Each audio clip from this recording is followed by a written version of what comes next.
عمران خان کے اوپر 258 سے زیادہ مقدمات کیے گئے، عمران خان کی پارٹی کو تباہ و برباد کیا گیا، 1,10,000 سے زیادہ چھاپے تو پنجاب میں صرف مارے گئے، لوگوں کے گھر بار تباہ کیے گئے، اغوا کیے گئے، صحافیوں کو شہید کیا گیا، جلا وطن کیے گئے، ایک پوری اتنی لمبی لسٹ ہے، وہ آپ سب جانتے ہیں روزانہ کی بنیاد پہ، یہ تو اتنی بڑی کتاب بن گئی ہے،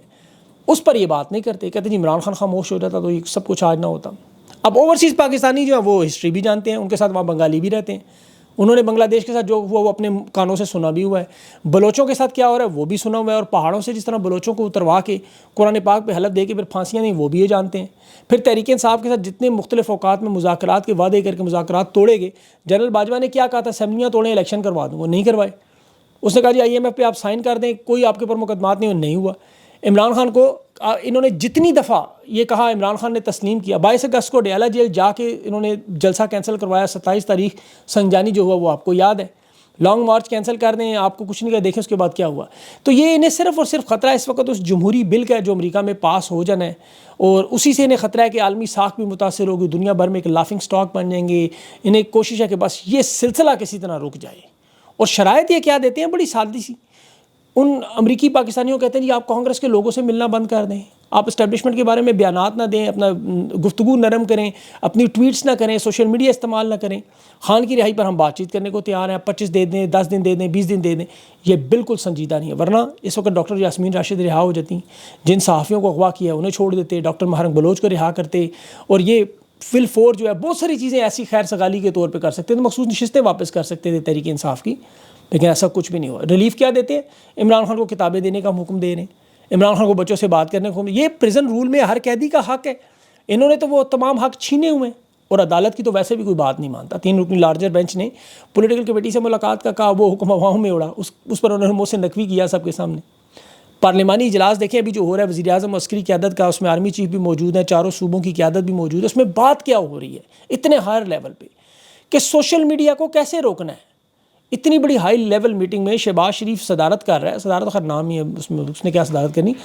لیکن وہ کیا کہہ رہے ہیں کہ ہم نے ڈیجیٹل میڈیا کو روکنا کیسے ہے۔ نیشنل ایکشن پلان کے تحت ہم نے خبریں، پروپیگنڈا، معلومات روکنے کے لیے کیا اقدامات کرنے ہیں، اور اب ہم نے نوجوانوں کو کس طرح فلمیں اور ڈرامے بنا کر دوبارہ اپنا بیانیہ فروغ کرنا ہے، اور اس میں صوبوں سے تعاون مانگا جا رہا ہے کہ آپ مختلف زبانوں میں بھی کریں، پشتوں میں بھی کریں، بلوچ زبان میں بھی کریں، تاکہ ہم ہر فورم پر سوشل میڈیا کو کاؤنٹر کریں اور روکیں۔ اس کے علاوہ لسٹیں بنائیں، ہر ڈسٹرکٹ میں سے 60 70 لوگ جو سوشل میڈیا میں نیریٹو بنا رہے ہیں انہیں کس طرح اٹھانا ہے، کس طرح اغوا کرنا ہے، کس طرح راستے سے ہٹانا ہے، یہ ان کی ترجیحات ہیں۔ اگر یہ سنجیدہ ہوتے تو معاملات بہتری کی طرف جاتے، یہ سارا زبانی جمع تفریق ہے۔ اب ان میٹنگز میں صرف عمران خان پر الزامات لگانا کہ جی عمران خان مزاحمت کریں گے تو پھر ریاست ہارڈ آن ہو جائے گی، تو اوورسیز پاکستانیوں کو امریکہ میں یہ منجن بیچنے کی کوشش ہے۔ اور ان کے صحافی یہ دعویٰ کر رہے ہیں کہ جی اسٹیبلشمنٹ کے امریکہ کے تمام مفادات کی بات ہو گئی ہے، اور اب وہ یہ کہہ رہے ہیں جی کہ امریکہ میں سے یہ جو جمہوری بل ہے وہ پاس نہیں ہوگا، کیونکہ ہم نے جو عالمی بساط بچھائی ہے اس میں ہم ساری کام کر چکے ہیں۔ یہ جو بل ابھی پیش ہوا امریکہ میں، انہیں پوری کوشش ہے ان کی کہ کسی طرح اس کو رکوا لے۔ کارڈ ان کے پاس ایک افغان کارڈ تھا، وہ فلاپ ہو گیا، اب ایران کارڈ ہے۔ یہ جو سعودی عرب کا دورہ تھا اس میں شہباز شریف، آرمی چیف، یہ سب لوگ مریم نواز گئے تھے۔ اب میں اس میں آپ کو بڑی انٹرسٹنگ بات بتاؤں کہ ایران کا معاملہ ہے کیا، تاکہ آپ کو سمجھ آ جائے۔ حوثیوں کا ایک گروپ ہے بہت بڑا، اس کا نام ہے انصار اللہ، یہ ایران کی حمایتی سب سے بڑی پراکسی ہیں، اور یہ لوگ اسرائیل کی فلسطین کی جنگ جو جب سے شدت پکڑی ہے، حوثی واحد ہیں جنہوں نے بحیرہ احمر میں امریکہ، اسرائیل اور مغربی ممالک کے بحری جہازوں پر حملے شروع کیے۔ یہ فلسطین کی حمایت میں غزہ پر بمباری کے خلاف رد عمل دینے والا واحد دنیا میں گروپ۔ بحیرہ احمر یاد رکھے دنیا کا سب سے اہم تجارتی راستہ ہے، دنیا کی جو عالمی تجارت ہے، عالمی معیشت میں جو ریڑھ کی ہڈی سمجھی جاتی ہے، 15% عالمی تجارت وہاں سے گزرتی ہے۔ بحیرہ احمر میں آپ اس طرح دیکھ لیں کہ 10 میں سے 1 جہاز وہاں سے لازمی گزرتا ہے، مطلب اس وقت $10 ارب کی روزانہ $10 ارب کی یہاں سے تجارت ہوتی ہے، جہاز گزرتے ہیں سالانہ $4.5 کھرب، اس میں آئل گیس کے بڑے بڑے جو آپ نے دیکھے ہیں پیٹرولیم کی مصنوعات ہیں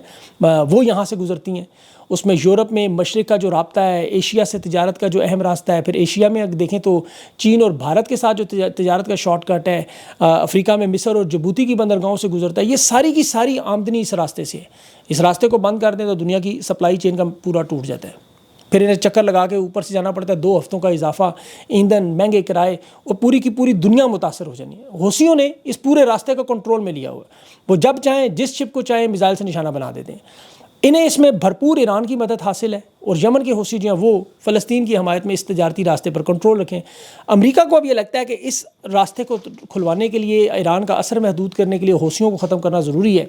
اور یہ پراکسی نیٹ ورک توڑنا ضروری ہے۔ اس کے لیے وہ ایران پر حملہ کرنا ناگزیر سمجھتے ہیں۔ ابھی تک خوفزدہ ہیں کہ ان کے پاس نیوکلیر ہے، اس وجہ سے نہیں کر رہے۔ اب سعودی عرب میں جو شہباز شریف اور آرمی چیف یہ دورہ ہوا، اس میں یہی بات تھی کہ ایران پر اگر ممکنہ حملہ ہو تو پاکستان کی طرف سے مکمل مدد اور سپورٹ حاصل ہو۔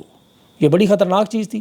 انٹرنیشنل دنیا میں یہ چاہتے ہیں ہم ایران کو قابو کر لیں، اس کے بعد جب ایران قابو ہو گیا تو پھر اسرائیل کو تسلیم کرنا دوسرا مرحلہ شروع ہوگا، اور اس میں ہم ایک دفعہ پھر سعودی عرب کی ضرورت پڑے گی، اور سعودی عرب دیکھے گا پاکستان کی طرف،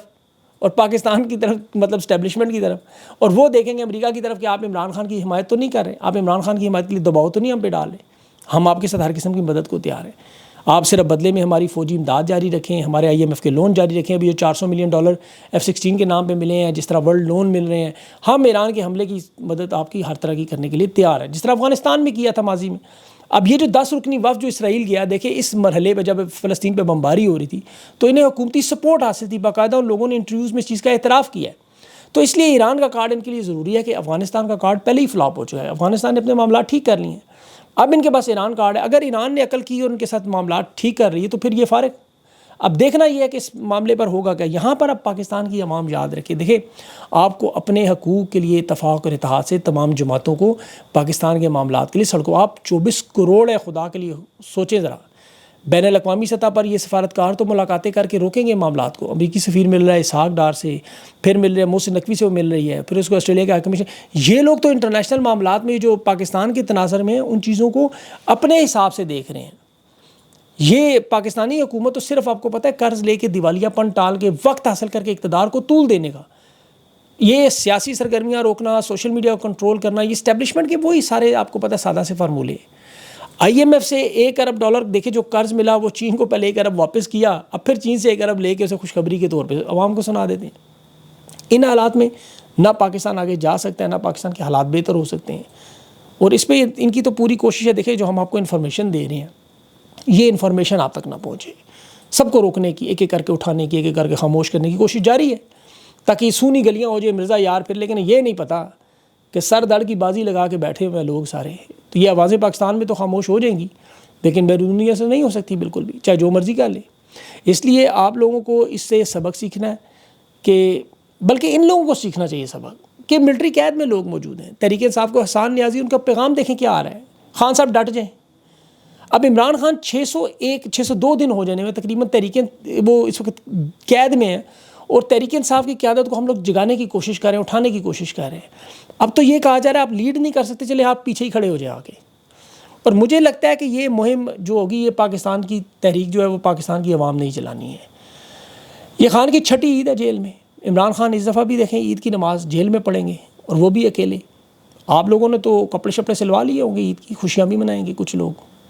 لیکن اس بات کو ذہن میں رکھیں کہ عمران خان اگر جیل میں ہے تو وہ صرف اور صرف آپ لوگوں کی وجہ سے ہے، تاکہ آپ لوگ حقیقی عید منائیں، آزادی کے ساتھ، خوشی کے ساتھ، ملک کی جب ترقی ہو رہی ہو۔ اس وقت عمران خان قید نہیں ہے، آپ قید ہیں، آپ کا امن قید ہے۔ آپ جب اپنے گھر والوں سے عید منائیں تو دیکھیں یہ جو جیلوں میں قید لوگ ہیں ان کا بھی دل کرتا ہے اپنے گھر والوں سے عید منائیں۔ یہ جو ہتھکڑیوں میں آپ کو روز نظر آتے ہیں، یہ جو روز قربانیاں دے رہے ہیں، یہ روز مارے کھا رہے ہیں، ان کا بھی دل کرتا ہے کہ یہ بھی اپنے گھر والوں کے ساتھ عید منائیں، کیونکہ قید میں یہ کسی کے خوشی سے نہیں ہے۔ وہ چاہتے ہیں کہ جب آپ کا ملک خوشحال ہوگا، فیکٹریاں چلیں گی، کارخانے چلیں گے، معیشت کا کام چلے گا، دنیا کا 5واں لارجسٹ ملک، 24 کروڑ کی آبادی، یہ آپ کے مستقبل کا سوال ہے۔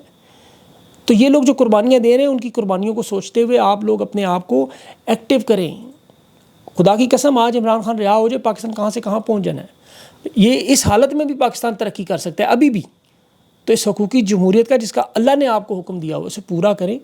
اس کے علاوہ بہت سی انٹرنیشنل خبریں بھی ہیں، بہت ساری اور چیزیں بھی ہیں، لیکن اب عید کے کچھ پروگراموں میں انٹرویوز میں انہوں نے بلایا ہوا ہے، اس لیے وہ تھوڑی ادھر بھی جانا ضروری ہے، آپ کو پتہ ہے وہ بھی لازمی ہے، رابطہ ضروری ہے جوڑنے کے لیے۔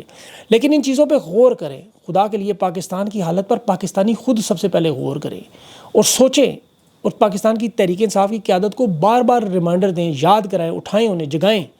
انہیں کہیں کہ خوفزدہ ہونے سے، اگر عمران خان جیل میں ہے تو کوئی اتنی بڑی قیامت ان کو نہیں آئے گی اگر یہ سارے جیل میں چلے جائیں گے،